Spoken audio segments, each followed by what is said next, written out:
Good morning, how's it going? So it's Wednesday morning and it's just about 8 o'clock. And came out here to give you some listening practice real quick. I have 5 minutes, let's see what we can do. So yesterday I was starting to tell you about why Brazil. I'll continue with that. But the first thing I want to talk to you is Ligia gives us the list of words that can help us to describe things, and her words this week are about how to stop or not to start something, not to continue something. And the words so far have been forgo, abstain. You can forgo a situation, you can abstain from doing it. The next word is abandon. When you abandon something, it sounds like you started or you have an idea about doing it and then you stop, and your verb would be abandonar. I could say, I've abandoned learning many different languages. I've abandoned them. Or I could say, the girl began to jog every day, but after 1 week she abandoned that idea. So that's one thing that you can use. Today in Minha Amiga Americana and Amiga Americana Iniciante, where you're using words that are heteronyms, and the heteronyms today are bow and bow. When you bow, you're standing straight and you lean forward and you bow out of reverence to another person or to say thank you, like in front of an audience. They could be applauding you, clapping for you, and you bow. You could say, I think, reverencia.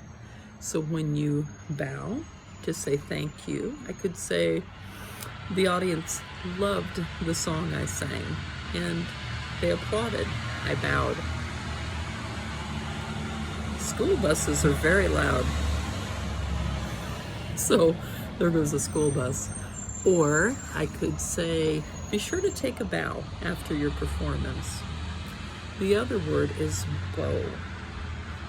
Many little girls will wear bows in their hair. I think you say laço. Examples are when the poodle is groomed, the groomer always sends her home with a bow in her hair. Or I could say, I have 3 daughters, and when they were little, I would put bows in their hair. So those are ways you can pronounce those. Bow and bow. Bow is the noun. Bow is the verb. Okay? So those are some things for you to learn about that. Now, I'm going to go a little bit further into why Brazil. So I started telling you about Luis and his words to me about how you can do this. You can learn Portuguese. You ought to. It'll be fun. Just a lot of encouragement from him. Before I decided to start teaching Brazilians, I decided to teach everyone. If I know English and if somebody needs it, I'm going to help everybody. So that was my goal. I put my offer out to everyone in the world. If you need English, come to me, I'll help you. And that was good for about a week. So after about a week, I had 2 men from different countries, different and yet similar countries, who came to me and said, both of them said this.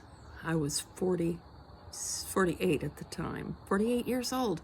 And they both said, so if you want to work on your language, if you want to improve your English and then come back to me, maybe you can teach me. Did I mention I was 48 years old? And these men deemed me inexperienced enough or uneducated enough that I was not good enough to teach them. So anyway, I told them thanks, but no thanks. And I moved on to teach Brazilians.